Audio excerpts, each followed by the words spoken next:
नमस्कार दोस्तों, मैं जुगल किशोर आप सबका अपराध की कहानी के नए एपिसोड में सबका स्वागत करता हूं। दोस्तों, आप सब हमारे साथ जुड़े हुए हैं। चैनल को सब्सक्राइब करें और लाइक करें और कमेंट करें। आपके सहयोग से मुझे हिम्मत मिलती है। कहानी अच्छी लगे तो अपने दोस्तों के साथ शेयर जरूर करें। चले आज की कहानी शुरू करते हैं। दोस्तों, शक एक ऐसी बीमारी है जिसका इलाज बड़े से बड़ा डॉक्टर भी नहीं कर सकता। हमारी आज की कहानी भी इसी पर आधारित है, जहां शक की वजह से एक हंसती खेलती जिंदगी चली गई। संदेह जिसका कोई इलाज नहीं कर पाया। खासकर जब आप प्रेम विवाह करते हैं तो संदेह नहीं करना चाहिए। संदेह कब किसके मन में उतर जाए कोई नहीं जानता।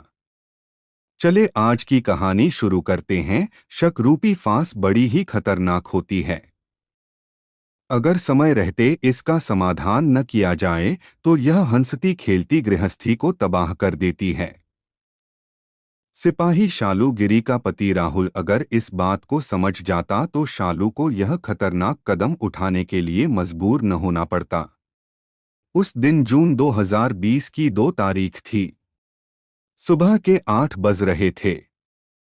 औरैया जिले की विधुना कोतवाली के प्रभारी निरीक्षक विनोद कुमार शुक्ला अपने कक्ष में आकर बैठे ही थे कि उनके फोन पर कॉल आई। उन्होंने कॉल रिसीव की और बोले, मैं विधुना कोतवाली से इंस्पेक्टर वीके शुक्ला बोल रहा हूं। बताइए आपने फोन क्यों किया। जय हिंद सर, मैं लखनऊ के कैसर बाग थाने से सिपाही सपना गिरी बोल रही हूं। मुझे आपकी मदद चाहिए। कैसी मदद बताइए, मैं आपकी हर संभव मदद को तैयार हूं। इंस्पेक्टर विनोद कुमार शुक्ला ने आश्वासन दिया। सर, आपके थाने में हमारी छोटी बहन शालू गिरी सिपाही पद पर तैनात है। बीती रात 11 बजे हमारी उससे बात हुई थी। तब वह परेशान लग रही थी और बहकी बहकी बातें कर रही थी। तब मैंने उसे समझाया था और सो जाने को कहा था। आज मैं सुबह से उसका फोन ट्राई कर रही हूं, लेकिन वह फोन उठा ही नहीं रही है। सर, किसी तरह आप उससे मेरी बात करा दीजिए। ठीक है सपना, मैं जल्द ही शालू से तुम्हारी बात कराता हूं, श्री शुक्ला ने सपना को आश्वस्त किया। शालू गिरी नई रंगरूप महिला सिपाही थी। उसकी तैनाती 5 महीने पहले ही विधुना थाने में हुई थी। वह तेज तर्रार थी और मुस्तैदी से ड्यूटी करती थी। बीती रात 8 बजे वह ड्यूटी समाप्त कर अपने रूम पर गई थी। इंस्पेक्टर विनोद कुमार शुक्ल ने शालू से बात करने के लिए कई बार उसे फोन किया, लेकिन वह कॉल रिसीव ही नहीं कर रही थी। उनकी चिंता बढ़ गई। उन्होंने थाने में तैनात दूसरी महिला सिपाही जीतू कुमारी को बुलाया और पूछा, क्या तुम्हें पता है कि शालू गिरी कहाँ रहती है। हाँ सर, पता है। वह विधुना कस्बे के किशोरगंज मोहल्ले में तरुण सिंह के मकान में किराए पर रहती है। तुम किसी सिपाही के साथ उसके रूम पर जाकर देखो कि वह फोन रिसीव क्यों नहीं कर रही है। कहीं वह बीमार तो नहीं है। इंस्पेक्टर शुक्ला ने कहा। ठीक है सर, कहकर जीतू कुमारी सिपाही अजय सिंह के साथ शालू के रूम पर पहुंची। उसके रूम का दरवाजा अंदर से बंद था और कूलर चल रहा था। कमरे के अंदर की लाइट भी जल रही थी। जीतू कुमारी ने दरवाजा पीटना शुरू किया तथा शालू शालू कहकर आवाज भी लगाई, लेकिन अंदर से कोई प्रतिक्रिया नहीं हुई। घबराई जीतू कुमारी ने थाना प्रभारी विनोद कुमार शुक्ला को सूचना दी तो वह पुलिस टीम के साथ मौके पर आ गए। फंदे पर झूलती मिली शालू श्री शुक्ला ने भी दरवाजा थपथपाया तथा शालू को पुकारा, पर अंदर से कोई हलचल नहीं हुई। किसी अनहोनी की आशंका को भांपकर थाना प्रभारी विनोद कुमार शुक्ला ने सिपाहियों को शालू के रूम का दरवाजा तोड़ने का आदेश दिया। आदेश पाते ही 2 सिपाहियों ने दरवाजा तोड़ दिया। इसके बाद थाना प्रभारी रूम में गए तो वह चौंक गए। रूम के अंदर महिला सिपाही शालू का शव फांसी के फंदे पर झूल रहा था। उसने दुपट्टे का फंदा गले में डालकर पंखे से लटककर मौत को गले लगाया था। थाना प्रभारी विनोद कुमार शुक्ल ने सबसे पहले मृतका की बड़ी बहन सपना को खबर दी और उसे तत्काल विधुना थाने आने को कहा। इसके बाद उन्होंने पुलिस अधिकारियों को सूचना दी और फिर घटनास्थल का बारीकी से निरीक्षण करने लगे। कमरे के अंदर एक प्लास्टिक का स्टूल गिरा पड़ा था। शायद इसी स्टूल पर चढ़कर शालू ने फांसी का फंदा तैयार किया था और गले में फंदा डालकर स्टूल को पैर से गिरा दिया था। रूम का बाकी सब सामान अपनी जगह था। रूम के एक ओर पड़ी छोटी टेबल पर पैक खाना रखा था, जिसे उलझन के कारण शायद उसने नहीं खाया था। निरीक्षण के दौरान थाना प्रभारी विनोद कुमार शुक्ला को कमरे के अंदर से एक डायरी तथा मोबाइल फोन बरामद हुआ, जिसे उन्होंने सुरक्षित कर लिया। इसके बाद उन्होंने शालू के शव को फांसी के फंदे से नीचे उतरवाया। चूंकि विभागीय मामला था और अतिसंवेदनशील भी, सूचना मिलते ही औरैया की एसपी सुश्री सुनीति, एएसपी कमलेश कुमार दीक्षित तथा सीओ विधुना मुकेश प्रताप सिंह घटनास्थल पर आ गए। पुलिस अधिकारियों ने मौके पर फोरेंसिक टीम को भी बुलवा लिया। पुलिस अधिकारियों ने जहां घटनास्थल का बारीकी से निरीक्षण किया, वहीं फोरेंसिक टीम ने भी जांच कर साक्ष्य जुटाए। घटनास्थल से बरामद शालू की डायरी की पुलिस अधिकारियों ने जांच की तो उन्हें डायरी में 3 पन्ने का सुसाइड नोट मिला। डायरी के एक पन्ने पर शालू ने लिखा था, मेरे प्यारे माँ पिताजी, आपने पाल पोस कर मुझे बड़ा किया, पढ़ाया लिखाया और प्रदेश सुरक्षा को समर्पित किया। आपके इस बड़पन को मैं कभी नहीं भुला सकती। लेकिन मैं अपनी ही जिंदगी से हार गई। मैंने बहुत कोशिश की कि परेशानियों से उबर जाऊं, पर कामयाब नहीं हुई। इसलिए अपनी जिंदगी से परेशान होकर आत्महत्या कर रही हूं। प्लीज किसी को परेशान न किया जाए। डायरी के दूसरे पन्ने पर शालू गिरी ने प्रभु ईश्वर को संबोधित करते हुए पत्र लिखा था और रास्ता सुझाने की बात लिखी थी। उसने लिखा है, प्रभु मुझे रास्ता दिखाओ। बचपन से लेकर आज तक मैं कभी फेल नहीं हुई। फिर मुझे वहां फेल क्यों कर रहे हो, जहां पास होने की सबसे ज्यादा जरूरत है। मैं लाइफ में कभी खुश नहीं रह पाऊंगी। मुझे अपने पास बुला लो। पुलिस तलाशने लगी। आत्महत्या की वजह डायरी के तीसरे पन्ने पर शालू गिरी ने मरने से पहले घर वालों के नाम एक अन्य पत्र लिखा था, जिसमें उसने सिपाही आकाश का जिक्र किया था। उसने लिखा था, मेरे मरने का दोषी आकाश को न ठहराया जाए। वह सिर्फ मेरा दोस्त था। दोस्ती के नाते हम एक दूसरे को पसंद करते थे। उसकी बातों में जादू था, जिससे मुझे सुकून मिलता था। उसने मुझे समझाने की भरपूर कोशिश की, लेकिन मैं अपनी परेशानियों से हार गई, इसलिए हताश जिंदगी का अंत कर रही हूं। पुलिस अधिकारी सुसाइड नोट पढ़कर इस निष्कर्ष पर पहुंचे कि सिपाही शालू गिरी ने परेशानियों के चलते आत्महत्या की है। पर वे परेशानियां क्या थीं, जिससे उसे इतना बड़ा कदम उठाना पड़ा? इसका खुलासा उसने पत्रों में नहीं किया था। इसका खुलासा तभी हो सकता था जब उसके घर वाले मौके पर आते। पुलिस रिकॉर्ड के अनुसार शालू गिरी बागपत जिले के बालौनी थानांतर्गत लतीफपुर दत्त नगर गांव की रहने वाली थी। विधुना थाने में उसकी पोस्टिंग दिसंबर माह में हुई थी। 1 माह पहले ही उसकी शादी हुई थी। विधुना कस्बे में वह किराए के रूम में रहती थी। एसपी कमलेश कुमार दीक्षित ने मृतका शालू का मोबाइल फोन खंगाला तो उसमें स्वीट होम, हस्बैंड, सिस्टर तथा आकाश के नाम से फोन नंबर सेव थे, जो उसके घर वालों के थे। इन नंबरों पर कॉल कर केशरी दीक्षित ने घर वालों को घटना की जानकारी दी तथा शीघ्र ही विधुना थाने आने को कहा। शालू ने मौत से पहले अपनी बहन सपना से बात की थी। घटनास्थल पर मकान मालिक तरुण सिंह भी मौजूद था। सीओ मुकेश प्रताप सिंह ने जब उससे पूछताछ की तो उसने बताया कि सिपाही शालू गिरी ने 2 हफ्ते पहले ही रूम किराए पर लिया था। दूसरे रूम में पब्लिक डिग्री कॉलेज विधुना के निदेशक मनोज कुमार सिंह चौहान रहते हैं। उनका परिवार कानपुर में रहता है। कल वह परिवार से मिलने कानपुर चले गए थे। मकान मालिक ने बताया कि शालू गिरी बातचीत में सरल तथा हंसमुख स्वभाव की थी। उसने आत्महत्या किन परिस्थितियों में की, उसे इसकी जानकारी नहीं है। पति करता था शक, चूंकि आत्महत्या का यह मामला एक सिपाही का था। पुलिस अधिकारियों ने नायब तहसीलदार को भी सूचना भेज दी थी। सूचना पाकर नायब तहसीलदार वंदना कुशवाहा घटनास्थल पर आ गई थीं। उन्होंने घटनास्थल का निरीक्षण किया, फिर पुलिस अधिकारियों से घटना के संबंध में जानकारी हासिल की। उसके बाद उन्हीं की मौजूदगी में इंस्पेक्टर विनोद कुमार शुक्ला ने सिपाही शालू गिरी के शव का पंचनामा भरा।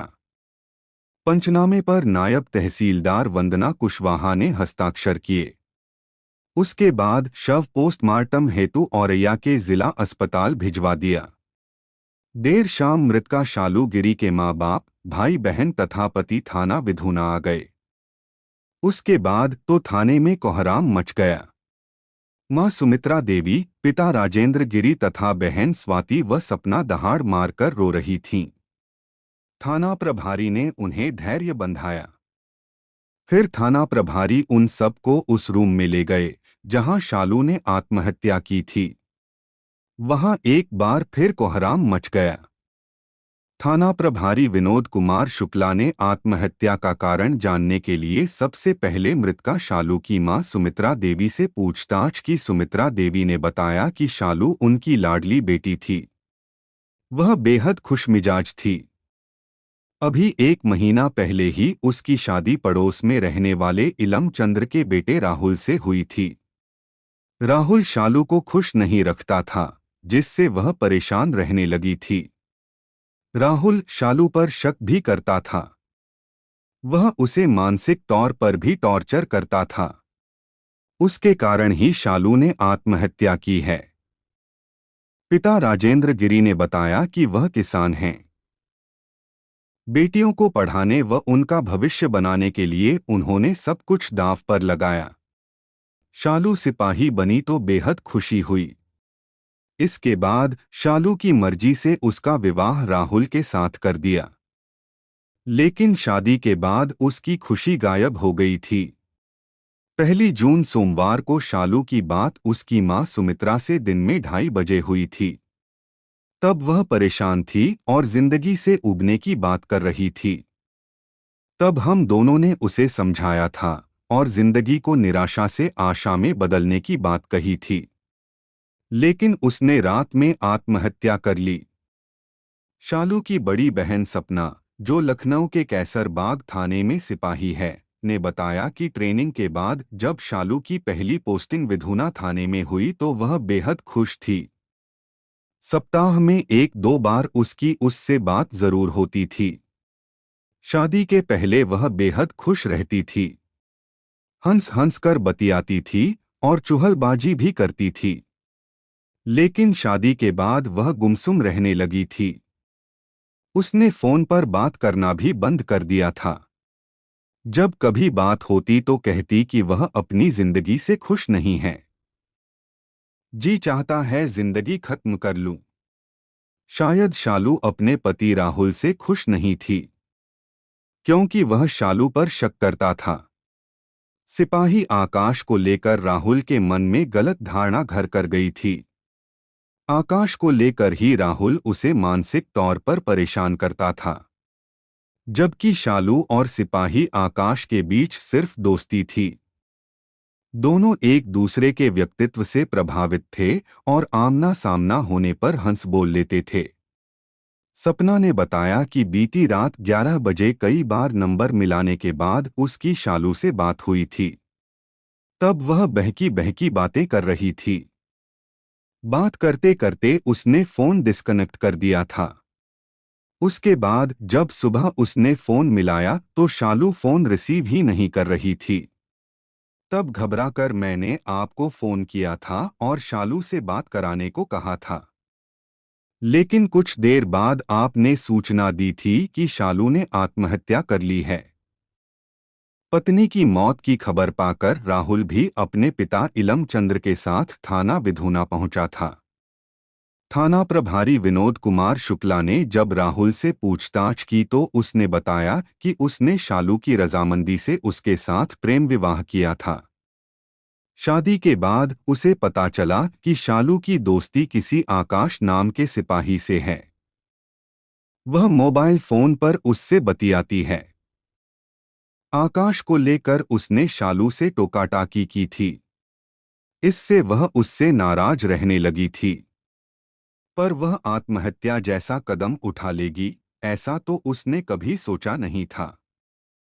शालू कौन थी, उसने आत्महत्या क्यों और किन परिस्थितियों में की, यह सब जानने के लिए उसके बीते हुए परिवार की जिंदगी में जाना पड़ेगा। उत्तर प्रदेश के बागपत जिले के बालौनी थाना अंतर्गत एक गांव है, लतीफपुर दत्तनगर। इसी गांव में राजेंद्र गिरी अपने परिवार के साथ रहते थे। उनके परिवार में पत्नी सुमित्रा गिरी के अलावा 3 बेटियां सपना, शालू, स्वाति तथा एक बेटा राजीव था। राजेंद्र गिरी किसान थे। कृषि उपज से ही वह अपने परिवार का भरण पोषण करते थे। खेती के काम में उनका बेटा राजीव भी मदद करता था। उन्होंने अपने सभी बच्चों को उनकी इच्छा के अनुसार पढ़ाया। राजेंद्र की बड़ी बेटी सपना पुलिस विभाग में नौकरी करना चाहती थी। उन्हीं दिनों पुलिस विभाग में महिला सिपाही के पद पर भर्ती हो रही थी। सपना ने प्रयास किया तो उसका चयन हो गया। उसकी ट्रेनिंग सीतापुर में हुई। बाद में उसकी पोस्टिंग लखनऊ के कैसर बाग थाने में हो गई। सपना से छोटी शालू थी। अपनी बड़ी बहन सपना की तरह वह भी पुलिस में भर्ती होना चाहती थी। इसके लिए उसने पढ़ाई के अलावा अपने शरीर को चुस्त दुरुस्त बनाने के लिए सुबह शाम दौड़ लगानी शुरू कर दी। राजेंद्र गिरी अपनी लाडली बेटी का सपना पूरा करना चाहते थे, सो वह उसे भरपूर सहयोग कर रहे थे। शालू खूबसूरत थी। उसने जब 17 बसंत पार किए तो उसकी सुंदरता में और भी निखार आ गया था। इसी दौरान राहुल गिरी से उसकी दोस्ती हो गई। राहुल शालू के पड़ोस में ही रहता था और किसान इलम चंद्र का बेटा था। शालू के पिता राजेंद्र गिरी तथा राहुल के पिता इलम चंद्र की आपस में खूब पटती थी। राजेंद्र जहां अपनी बेटियों का भविष्य बनाने में जुटे थे, वहीं इलम चंद्र अपने बेटे राहुल का भविष्य बनाने को प्रयासरत थे। राहुल उनका होनहार बेटा था। उसने चौधरी चरण सिंह यूनिवर्सिटी से बीए की डिग्री हासिल करने के बाद बीएड की परीक्षा पास कर ली थी और शिक्षक पात्रता परीक्षा पास कर शिक्षक बनना चाहता था। शालू और राहुल एक ही गली में खेलकूद कर जवान हुए थे। दोनों में एक दूसरे के प्रति आकर्षण था। यह आकर्षण धीरे धीरे प्यार में बदल गया था। प्यार परवान चढ़ा तो एक रोज राहुल ने प्यार का इजहार कर दिया। शालू, मैं तुमसे बहुत प्यार करता हूं। मैंने तुम्हें अपना बनाने का सपना संजोया है। क्या मेरा यह सपना पूरा होगा? तुम्हारा सपना जरूर पूरा होगा, पर अभी नहीं।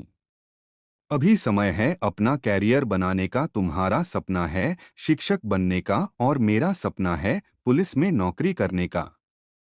अपना अपना सपना पूरा करो, फिर हम जीवन साथी बन जाएंगे। हम दोनों मजे से जीवन गुजारेंगे। शालू की यह बात राहुल को पसंद आ गई। इसके बाद दोनों अपना कैरियर बनाने में जुट गए। कालांतर में राहुल ने टीईटी की परीक्षा पास की। उसके बाद उसका चयन शिक्षक पद पर हो गया। वह फैजाबाद के प्राथमिक विद्यालय में पढ़ाने लगा। इधर शालू का भी चयन पुलिस विभाग में महिला सिपाही के पद पर जनवरी 2019 में हो गया। उसकी ट्रेनिंग इटावा में हुई। उसके बाद 16 दिसंबर 2019 को शालू की पहली पोस्टिंग औरैया जिले के बिधूना कोतवाली में हो गई। थाने में ड्यूटी के दौरान शालू की मुलाकात सिपाही आकाश से हुई। कुछ दिनों बाद ही दोनों गहरे दोस्त बन गए। आकाश हर तरह से शालू की मदद करने लगा। दोनों के मन में एक दूसरे के प्रति चाहत बढ़ गई। 20 मार्च 2020 को शालू गिरी एक सप्ताह की छुट्टी पर अपने गांव लतीफपुर दत्त नगर आई। पर 24 मार्च की रात से देश में लॉकडाउन घोषित हो गया, जिससे शालू भी लॉकडाउन में फंस गई। शालू का प्रेमी शिक्षक राहुल भी फैजाबाद से घर आया था। वह भी लॉकडाउन में गांव में ही फंस गया था। सादगी से हुई लव मैरिज गांव में रहते शालू और राहुल का आमना सामना हुआ तो दोनों का प्यार उमड़ पड़ा। अब तक दोनों अपना कैरियर बना चुके थे। जब राहुल ने शालू के समक्ष शादी का प्रस्ताव रखा तो शालू ने सहर्ष स्वीकार कर लिया। इधर शालू जब लॉकडाउन में फंस गई तो पुलिस विभाग ने उसे बालौनी थाने में ज्वाइन करा दिया। गांव से थाना 9 किलोमीटर दूर था और घर से रोज थाने आना जाना मुश्किल था। शालू ने बालौनी थाने के पास ही कमरा किराए पर ले लिया और वहीं रहकर ड्यूटी करने लगी। इसी कमरे में आकर राहुल उससे मिलने लगा। कुछ दिन बाद शालू और राहुल ने अपने घर वालों से शादी की इच्छा जताई तो दोनों के घर वालों ने उनकी बात मान ली। दरअसल शालू की मां सुमित्रा देवी को शालू और सिपाही आकाश के बीच बढ़ती दोस्ती की बात पता चल गई थी। वह शालू की शादी गैर बिरादरी में नहीं करना चाहती थीं, सो वह जाति बिरादरी के युवक राहुल से शादी को राजी हो गई थीं।